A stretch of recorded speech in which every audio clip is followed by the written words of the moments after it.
Dear students, आज हम आपके लिए लेकर आए हैं mock test 7 for accountancy.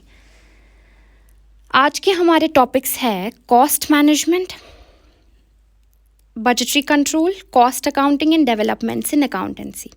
Start करने से पहले मैं बोलना चाहूँगी कि अगर आपको इस टेस्ट की PDF चाहिए तो आप टेलीग्राम पे जाइए, वहाँ सर्च करें मलिक ट्यूटोरियल और इस चैनल को ज्वाइन करें, आपको इसकी PDF मिल जाएगी। अगर आप इस चैनल पे नए हैं तो आप इस चैनल को सब्सक्राइब ज़रूर करें और वीडियो को लाइक ज़रूर करें। Let's start. हमारा फर्स्ट क्वेश्चन है, who is recognized as the father of accounting and book keeping? Charles Babbage, Luca Pacioli, Adam Smith, none of these. बताइए इसका answer. Father of accounting and book keeping, तो इसका answer है B, लूका Pacioli. Next है हमारे पास, in India who wrote a manuscript similar to a financial management book during the period of Mauryan empire? Ashoka, Chanakya, Luca Pacioli, none of these. In India who wrote a manuscript similar to financial management book during the period of Mauryan empire? तो इसका answer है option B, Chanakya.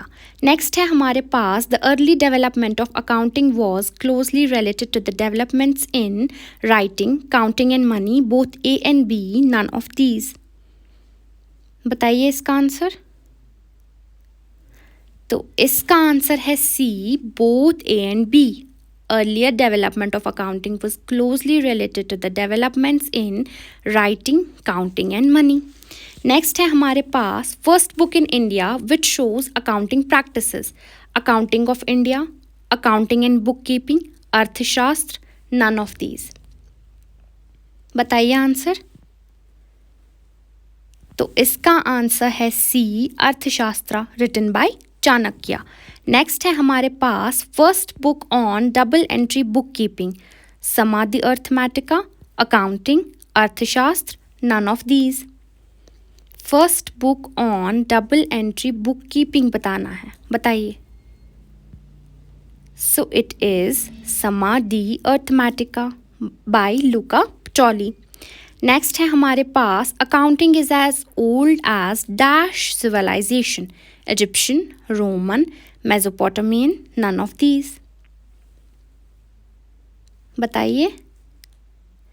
So accounting is as old as Mesopotamian civilization. Next है हमारे पास, early modern accounting has similarities to today's creative accounting, forensic accounting, inflation accounting, none of these. Early modern accounting has similarities to today's, बताइए। तो इसका है option B, forensic accounting. Next है हमारे पास, लूका पाचोली's Summa de Arithematica was first printed and published in Venice in 1495, 1345, 1494, 1493। बताइए। तो इसका answer है ऑप्शन सी, 1494। नेक्स्ट है हमारे पास, in the United States the American Institute of Certified Public Accountants was established in 1897, 1887, 1801, none of these. The American Institute of Certified Public Accountants was established in 1887. That's option B. Next है हमारे पास, environmental accounting concept is applied on steel industries, cement industries, textile industries, all of the above. Environmental accounting is related to environment. तो इसका answer है D, all of the above. Next है हमारे पास, the budget which usually takes the form of budgeted profit and loss account and balance sheet is known as flexible budget, master budget, cash budget, purchase budget. बताइए answer. तो इसका answer है B, master budget. Next है हमारे पास, in which of the following the costs are classified on fixed, variable and semi variable costs? Static budget, variable budget, current budget, fixed budget. बताइए answer. Costs are classified on fixed, variable and semi variable costs. तो इसका है option B, variable budget या flexible budget. Next है हमारे पास, functional budgets are known as operating budget, continuous budget, sales budget, none of these. Functional budgets are known as, तो इसका है option A, operating budget. Next है हमारे पास, long term budgets are prepared for capital expenditure, research and development, long term finances, all of the above. बताइए answer. Long term budgets की बात हो रही है, तो इसका है D, all of the above. Next है, the budgets are classified on the basis of time, function, flexibility, all of the above. बताइए। So the budgets are classified on the basis of time, function, flexibility, that is all of the above. Option D is correct. Next है हमारे पास, a budget is a tool which helps the management in planning and control of all business activities, production activities, purchase activities, sales activities। बताइए जल्दी से इसका answer. तो इसका answer है ए, all business activities। नेक्स्ट है हमारे पास, budgetary control system acts as a friend, philosopher and guide to the management, shareholders, creditors, employees।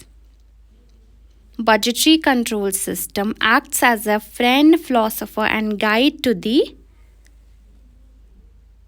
तो इसका आंसर है ए, मैनेजमेंट। नेक्स्ट है हमारे पास, the main objective of budgetary control is, main objective की बात हो रही है, to define the goal of the firm, to coordinate different departments, to plan to achieve its goals, all of the above. यहाँ बात हो रही है मेन ऑब्जेक्टिव की। बताइए आंसर। तो main objective of budgetary control is to plan to achieve its goals, it's option C. Next है हमारे पास, which of the following is a short term budget? Short term budget, capital expenditure budget, research and development budget, cash budget, sales budget. बताइए। Capital expenditure budget भी long term, research and development budget भी long term, cash budget is a short term budget. Next है हमारे पास, a budget is a plan of action expressed in financial terms, non financial terms, both A and B, none of these. बताइए answer. तो इसका answer है both A and B. Next है हमारे पास, the main objective of cost accounting is to ascertain the cost of a product, to know the financial position, to take the managerial decisions, none of these।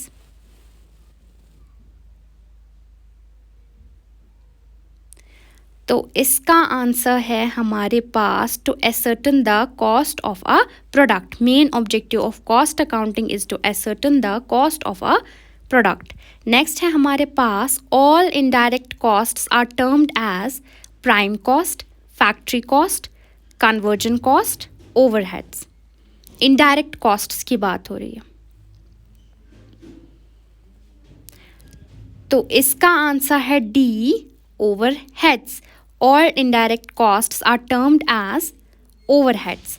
Next है हमारे पास, a technique and process of ascertaining costs is known as cost, costing, cost accountancy, none of these. Technique and process of ascertaining costs, question को अच्छे से आप समझिएगा। Technique and process of ascertaining costs is known as, तो इसका answer है option B, that's costing. Next है हमारे पास operating costing is applicable to hospital, cinemas, transport undertaking, all of the above. बताइए, ऑपरेटिंग कॉस्ट की बात हो रही है जहाँ पे सर्विस प्रोवाइड होगी, सो इसका आंसर हो जाएगा D, all of the above. Next है हमारे पास batch cost is applied effectively in the following situation: paper manufacturing, drug manufacturing, designer clothes manufacturing, oil refining. Batch cost का बताना है आपको।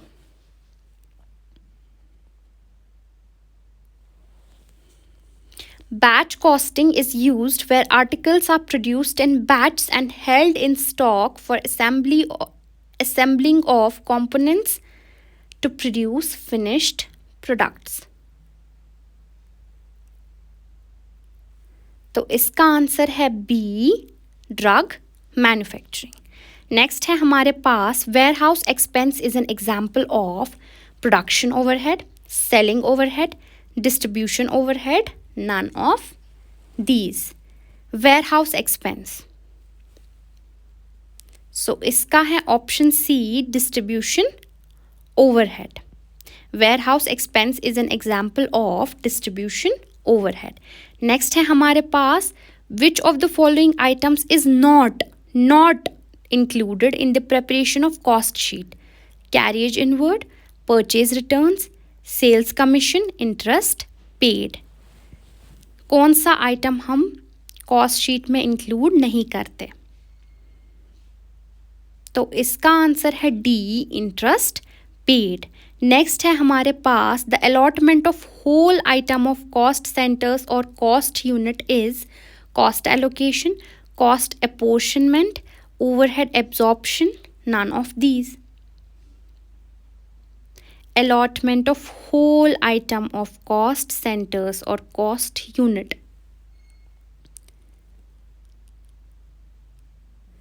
तो इसका आंसर है ए, cost allocation.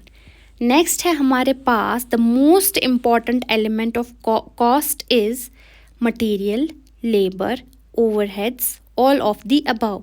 Most important element of cost पूछा गया है, बताइए। तो इसका है option A, material. The most important element of cost is material.